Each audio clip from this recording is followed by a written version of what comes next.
Welcome to KNLS web designing classes. ఈరోజు క్లాస్లో మనం గిట్ హబ్ అంటే ఏంటి, గిట్ హబ్ యొక్క అడ్వాంటేజ్ ఏంటి అన్నది చూద్దాం. ఎందుకని మనం గిట్ హబ్ని యూజ్ చేస్తున్నాం? కోడింగ్ రాసేవాళ్ళు ఎవరైనా కూడా, కోడర్స్ అందరూ కూడా కంపల్సరీగా గిట్ హబ్ అనేది యూజ్ చేస్తూ ఉంటారు. సో ఈ గిట్ హబ్ని యూజ్ చేయడం వల్ల ఎలాంటి అడ్వాంటేజెస్ మనకు ఉన్నాయని చూద్దాం. ఫస్ట్ ఆఫ్ ఆల్ ఇక్కడ ఏం చెప్తున్నాడు, క్లౌడ్ స్టోరేజ్ అంటున్నాడు.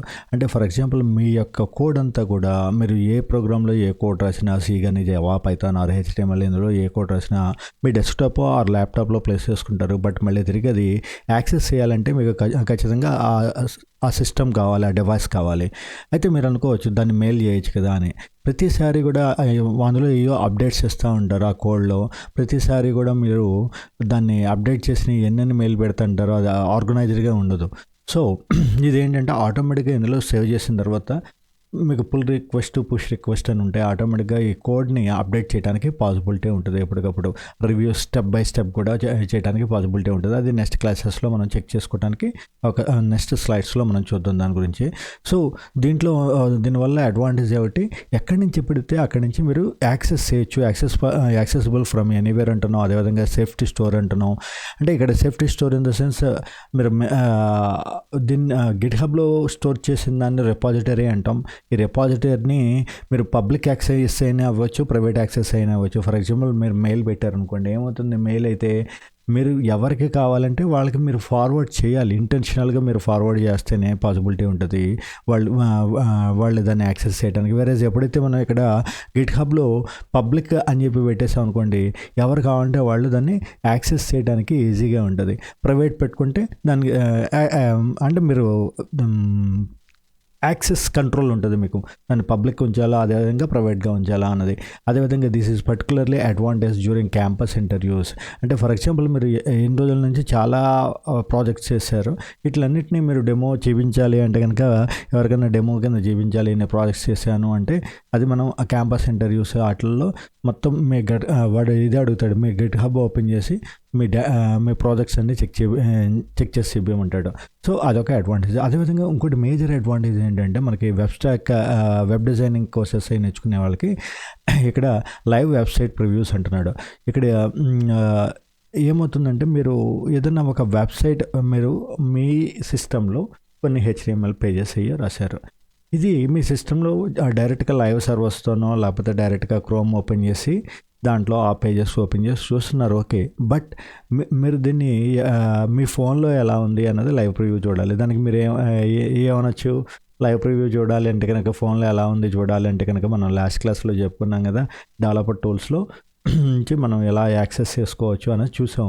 సో ఆ డెవలపర్ టూల్స్ నుంచి డిఫరెంట్ డివైస్ నుంచి చూడొచ్చు కావచ్చు. ఫర్ ఎగ్జాంపుల్ అక్కడ కాల్ ఆప్షన్ పెట్టాం. ఈ కాల్ ఆప్షన్ పెట్టినప్పుడు అక్కడి నుంచి అది ఎలా ఫంక్షనింగ్ అవుతుంది, రియల్ టైం అదేంటి వర్చువల్, ఓకే, బట్ రియల్ టైంలో అది ఎలా యాక్సెస్ అవుతుంది ఏంటి చూడాలి. లేకపోతే జస్ట్ మీ ప్రివ్యూ, మీరు జనరేట్ చేసిన సైట్ యొక్క ప్రివ్యూ మీరు మీ ఫ్రెండ్స్తో షేర్ చేసుకోవాలి అనుకోండి.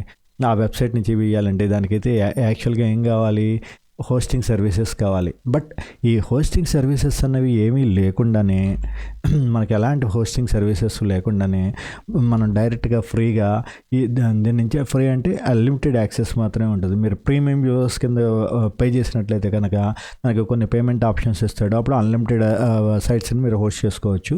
బట్ మామూలుగా అయితే ఒక రిపాజిటరీకి ఒక స్టాటిక్ వెబ్సైట్ మాత్రమే. ఇది కూడా డైనమిక్ వెబ్సైట్ని ప్రివ్యూ జనరేట్ చేయలేరు, ఓకే. సో ఓన్లీ స్టాటిక్ అంటే డైనమిక్ వెబ్సైట్ ప్రివ్యూ జనరేట్ అవుతుంది, బట్ అది ఫంక్షనింగ్ కరెక్ట్గా ఉండదు, ఓకే. సో ఇక్కడ స్టాటిక్ వెబ్సైట్కి మాత్రమే మీరు డిస్ప్లే చేయొచ్చు. స్టాటిక్కి డైనమిక్కి వేరియేషన్ ఐడియా ఉంది కదా. డైనమిక్ అంటే ఏమవుతుంది, డేటాబేస్తో ఇంక్లూడ్ అవుతుంది, యూజర్ ఇచ్చే ఇన్పుట్ను కూడా తీసుకొని మళ్ళీ మనం వాడికి అవుట్పుట్ ఇవ్వాల్సి వస్తుంది. బట్ స్టాటిక్ వెబ్సైట్ అంటే జస్ట్ మనం మన దగ్గర ఉన్న ఇన్ఫర్మేషన్ మాత్రమే వాడికి డిస్ప్లే చేస్తాం, ఓకే. సో అదేవిధంగా నెక్స్ట్ వన్ ఏమంటున్నాడు, version control, robust version control. For example ఇప్పుడు మీరు HTMLలో ఫస్ట్ ఒక వెబ్సైట్ని ఇన్ ప్రాసెస్ ఎలా నేర్చుకుంటున్నారు, ఫస్ట్ టెక్స్ట్ ఎలిమెంట్స్ యాడ్ చేయటం ఎలా, తర్వాత ఇమేజ్ యాడ్ చేయటం ఎలా, తర్వాత దానికి href లింక్స్ ఎలా యాడ్ చేసుకోవాలి, లిస్ట్లు ఎలా యాడ్ చేయాలి, ఇలా స్టెప్ బై స్టెప్ నేర్చుకుంటున్నాం. అంటే ఫర్ ఎగ్జాంపుల్ టెస్ట్ వరకు ఉన్న వెబ్సైట్ ఒక వెర్షన్ అనుకోండి, విత్ ఇమేజ్తో ఇంకో వెర్షన్. అంటే రకరకాల స్టేజెస్ ఉంటాయి. సో ఫస్ట్ మీరు ఆల్రెడీ దాన్ని ఎన్హాన్స్ చేసి దానికి సిఎస్ఎస్ ఏదో ఇచ్చేసాం, అదేవిధంగా లేఅవుట్ డిజైన్ చేసేసాం. తర్వాత తెరచి చూస్తే మనకి ఎందుకు టెస్ట్ కంట్రోల్ ఓన్లీ మనకి బిఫోర్ సిఎస్ఎస్ అంటే స్టైలింగ్ చేయకముందు వెబ్సైట్ ఒకసారి యాక్సెస్ చేయాలనుకున్నాం. సో అప్పుడు ఏం చేయాలి, ఇదంతా మొత్తం అంతా డిలీట్ చేసుకుంటూ వచ్చి లేకపోతే వాటిలన్నిటికీ రిమార్క్స్ పెట్టుకొని ఆ కాలమ్స్ అన్నిటికీ ఆ లైన్స్ అన్నిటికీ అక్కర్లేని లైన్స్ అన్నిటికీ 1 or 2 లైన్స్ అంటే ఓకే సింపుల్గా రిమార్క్ చేస్తాం. కానీ సిఎస్ఎస్ అవన్నీ ఇంప్లిమెంట్ చేసిన తర్వాత మళ్ళీ ఒకసారి వితౌట్ సిఎస్ఎస్ చూడాలి అనుకున్నాం మనం. అప్పుడు ఏమవుతుంది, కాంప్లికేట్ అవుతుంది. వేరే ఎప్పుడైతే మనం ఇక్కడ గిట్ హబ్లో దీన్ని రిపాజిటరీలో స్టోర్ చేసేటప్పుడు కమిట్ స్టేట్మెంట్స్ అని ఇస్తాం. అక్కడ ఆ కమిట్కి జస్ట్ ఒక ట్యాగ్ ఇచ్చుకుంటాం. ఆ ట్యాగ్ ఏంటి, for example up to CSS, before CSS, after CSS something అలా ఇచ్చుకుంటాం. సో ఎప్పుడైతే మీకు ఎక్కడ వరకు కోడ్ కావాలి, ఏ కోడ్ కావాలి అంటే ఆ కోడ్ దగ్గరికి డైరెక్ట్గా మనం మళ్ళీ వెళ్ళి చెక్ చేసుకోవడానికి పాసిబిలిటీ ఉంటుంది. ఓకే, సో ఒకవేళ ఆ వెర్షన్లో మీరు అప్డేట్ చేసిన తర్వాత ఏదైనా ప్రాబ్లం వచ్చింది, తీరా రాసాం ఒక లైన్ మొత్తం అంతా కూడా ఒక గంట కూర్చొని మీరు దాన్ని ఏదో అప్డేట్ చేసిన తర్వాత మనకి దీనికన్నా ప్రీవియస్ వెర్షనే బాగుంది అనుకున్నాం. సో సింపుల్గా మనం మళ్ళీ ప్రీవియస్ వెర్షన్ని రివర్ట్ చేసేయచ్చు. ఇవన్నీ మనకు కావాల్సిన లైన్స్ అన్నీ ఎక్కడెక్కడ అప్డేట్ చేశారో అవన్నీ డిలీట్ చేస్తూ కూర్చోకర్లా మీరు సింపుల్గా రివర్ట్ చేయడానికి పాసిబిలిటీ ఉంటుంది. అదేవిధంగా కొలాబరేషన్, దీనివల్ల ఫర్ ఎగ్జాంపుల్ ఒకటే ప్రాజెక్ట్ని మీరు నెంబర్ ఆఫ్ పీపుల్ చేస్తున్నారు, మీ ఫ్రెండ్స్ మీరందరూ కలిపి. సో మీరందరూ కలిపి సింపుల్గా దాన్ని కొలాబరేట్ చేసుకొని ఒక పేజీ ఏమో ఒక పేజీ ఇంకో పేజీ ఇంకొకళ్ళు మీ వెబ్సైట్లో డెవలప్ చేస్తున్నారు అనుకోండి. అందరూ కూడా ఒకే సైట్లో, అంటే ఇప్పుడు లింక్స్ పెడతాం, ఒకళ్ళకి ఒక పేజీ ఇచ్చాం. ఫర్ ఎగ్జాంపుల్ మనం క్లాస్లో ఒకటి చెప్పుకున్నాం, training section, online services, notifications అని. ఆన్లైన్ సెక్షన్ ఒకళ్ళు చూస్తున్నారు, ట్రైనింగ్ సెక్షన్ ఒకళ్ళు చూస్తున్నారు, నోటిఫికేషన్స్ పేజ్ ఒకళ్ళు చూస్తున్నారు. సో ముగ్గురు ఇదే రిపాజిటరీలో నుంచి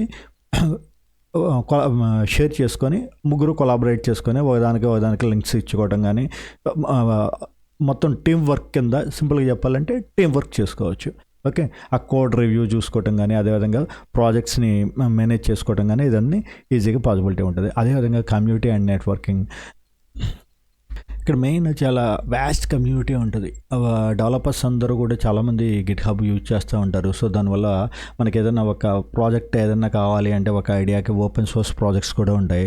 అదేవిధంగా అంటే అది లెర్నింగ్ ప్రాసెస్లో మనకి ఆల్రెడీ మన సీనియర్స్తో కొలాబరేట్ అవటం, అదేవిధంగా జూనియర్స్కి గైడ్ చేయటం, దీనివల్ల నాలెడ్జ్ షేరింగ్, సింపుల్గా చెప్పాలంటే నాలెడ్జ్ షేరింగ్ పాసిబిలిటీ ఉంటుంది. కానీ మీకు డౌట్స్ వచ్చినా, మీకు డౌట్ వస్తే మీరు మీ సీనియర్స్ నుంచి లేదా మీ జూనియర్స్ ఎవరికైనా మీకు డౌట్ వస్తే మీ నాలెడ్జ్ని వాళ్ళకి షేర్ చేసి తద్వారా మీరు కూడా మీ కోడింగ్ స్కిల్స్ని డెవలప్ చేసుకోవడానికి ఒక మంచి కమ్యూనిటీ నెట్వర్కింగ్ అనమాట ఇది. అదేవిధంగా నెక్స్ట్ వన్ కోడ్ క్వాలిటీ అంటున్నాడు. అంటే ఇక్కడ ఏదైనా ఒక కోడ్ డెవలప్ చేసేటప్పుడు ఏం చూసుకోవాలి, వెర్షన్స్ అని చెప్పాం. ఆ వెర్షన్స్ని మెయింటైన్ చేయటం కానీ ఆ రివ్యూస్ చేయటం కానీ ఇవన్నీ కూడా మీకు ఇందులో పుల్ రిక్వెస్ట్ అని, కోడ్ రివ్యూస్ అని ఇలా ఉంటాయి. సో కంటిన్యూషన్గా ఇంటిగ్రేషన్ చేసుకోవడానికి పాసిబిలిటీ ఉంటుంది. మీ కోడ్ అంతా కూడా కంటిన్యూషన్గా ఇంటిగ్రేషన్ పాసిబిలిటీ ఉంటుంది. సో ఇందులో పుష్ అంటే ఏంటి అంటున్నాడు. సో చూడండి, ఇక్కడ పుష్ పుల్ అన్న పదాలు చెప్పాం కదా, దాని గురించి ఒకసారి ఒక బ్రీఫ్ అనాలిసిస్ ఇస్తున్నాడు. Pushing refers to sending your committed changes to remote repositories like GitHub from your local repository. అంటే మీ లోకల్ రిపాజిటరీలో అంటే మీ సిస్టంలో ఉన్న డేటాని దాన్ని మనం ఏం చేస్తున్నాం, పుష్ కమాండ్ ద్వారా రిమోట్ రిపాజిటరీ. అంటే రిమోట్ రిపాజిటరీ ఏంటి, ఇప్పుడు గిట్ హబ్ అనేది చెప్పుకుందాం. So it is essentially the act of uploading your local repositories commit to the central repositories. అంటే ఇక్కడ మీ లోకల్ రిపాజిటరీలో మీరు ఈ కోడ్ ఇక్కడికి కమిట్ చేసేసాం, దాన్ని సెంట్రల్ రిపాజిటరీలోకి అప్లోడ్ చేయటాన్ని పుష్ అంటాం. సో ఇది దేనికి వాడుతున్నాడు, దీని యొక్క అడ్వాంటేజ్ ఏమంటున్నాడు, you typically push your changes when you want to share your work with others or update the remote repository with your latest changes. మీరు మీ వర్క్ని ఇంకోళ్ళతో షేర్ చేసుకోవాలన్నా, లేకపోతే మీరు ఇది ఒక బ్యాకప్ కింద మీరు యూజ్ చేసుకోవాలన్నా మీ దాన్ని పుష్ చేయడం అనేది జరుగుతుంది. అదేవిధంగా మీరు వేరే సిస్టంలోకి ప్రజెంట్ మీరు ఎక్కడి నుంచి అయితే పుష్ చేశారో ఆ సిస్టమ్ దగ్గర కాకుండా వేరే సిస్టమ్ దగ్గరికి వెళ్ళారు, ఆ సిస్టమ్ నుంచి మళ్ళీ మీ ఆ డేటా మొత్తాన్ని కూడా పుల్ చేసుకుంటే మీ సిస్టంలోకి డౌన్లోడ్ అవుతుంది, ఆ రిపాజిటరీ డౌన్లోడ్ అవుతుంది, అక్కడి నుంచి మీరు అప్డేట్ చేసుకోవచ్చు. సో అది పుష్ అండ్ పుల్. అదేవిధంగా ఓపెన్ సోర్స్ కమ్యూనిటీ ఆల్రెడీ మనం చెప్పుకున్న ఇది ఒక నెట్వర్క్. ఇందులో ఫోక్స్ అని, అదేవిధంగా ఏదైనా ఇష్యూ వచ్చినప్పుడు దాన్ని ఎలా ట్రాక్ చేయడం, ఎలాంటి డిస్కషన్స్ అన్నీ కూడా మనకి ఇక్కడ పాసిబిలిటీ ఉంటాయి.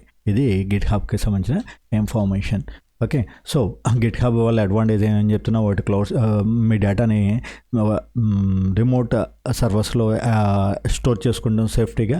అదేవిధంగా నెక్స్ట్ వన్, మీరు ఏదైనా ఒక వెబ్సైట్ని జనరేట్ చేయాలంటే, స్టాటిక్ వెబ్సైట్ని జనరేట్ చేయాలంటే దీని నుంచి చేసుకోవచ్చు ఫ్రీగా. ఎలాంటి హోస్టింగ్ సర్వీస్, మీకు పెయిడ్ సర్వీసెస్తో పని లేకుండా సింపుల్గా చిన్న వెబ్సైట్స్ని అన్నిటిని కూడా ఇక్కడ నుంచి మనం ప్రివ్యూ జనరేట్ చేసుకోవచ్చు. డెమో పర్పస్కి మీ కస్టమర్కి ఏదో ఒక డెమో చూపించాలి మీ క్లయింట్కి. సో దానికోసం మళ్ళీ మీరు ఒక హోస్టింగ్ ఒక పెయిడ్ సర్వర్లోకి వెళ్ళి దానికి అక్కడ హోస్ట్ చేసే పని లేకుండా సింపుల్గా ఇక్కడి నుంచే మనం లైవ్ ప్రివ్యూ చూపించవచ్చు. అదేవిధంగా వెర్షన్ కంట్రోల్ అని చెప్పుకున్నాము. డిఫరెంట్ స్టేజెస్లో మీ వర్క్ని డిఫరెంట్ వెర్షన్స్ కింద సేవ్ చేస్తుంది. ఎక్కడ కావాలంటే ఏ వెర్షన్ కావాలంటే ఆ వెర్షన్కి సింపుల్గా రివర్ట్ చేసేసుకోవడానికి పాసిబిలిటీ ఉంటుంది. సో అదేవిధంగా కొలాబరేషన్, మీ ఫ్రెండ్స్ లేకపోతే మీ టీం అందరితో కూడా కలిపి ఒక ప్రాజెక్ట్ చేయాలంటే కంపల్సరీ ఇలాంటి గిట్ హబ్ లాంటి ఒక రిపాజిటరీ అనేది కంపల్సరీ అవసరం ఉంటుంది. సో అదేవిధంగా నెక్స్ట్ వన్ ఏమంటున్నాడు, కమ్యూనిటీ అండ్ నెట్వర్కింగ్. సో ఇక్కడ ఏదైనా కొత్త కోడింగ్లో కొత్త డెవలపర్స్తో కొలాబరేట్ అయ్యి లెర్నింగ్ ప్రాసెస్, మీ స్కిల్స్ని డెవలప్ చేసుకోవాలంటే ఈ కమ్యూనిటీ అండ్ నెట్వర్కింగ్ అనేది చాలా ఉపయోగపడుతుంది అని చెప్తున్నాం. అదే విధంగా కోడ్ క్వాలిటీ, ఆ రివ్యూస్ చెక్ చేసుకోవాలన్నా, కరెక్ట్గా కంటిన్యూషన్గా దాన్ని ఇంటిగ్రేట్ చేస్తూ ఉండాలన్నా కూడా ఇది కావాలన్నాం. అందులో పుష్ అంటే ఏంటి, పుల్ అంటే ఏంటి అన్న దాని గురించి మనం డిస్కస్ చేసాం. సో ఈ కోడింగ్ చేసే వాళ్ళందరికీ ఇది ఒక బెస్ట్ కమ్యూనిటీ అనమాట, మంచి ప్లాట్ఫామ్ ఇది. సో ఇది గిట్ హబ్ యొక్క అడ్వాంటేజ్. నెక్స్ట్ క్లాస్లో మనం ఈ గిట్ హబ్ అకౌంట్ని ఎలా క్రియేట్ చేయాలి అన్నది చెక్ చేద్దాం. Thank you.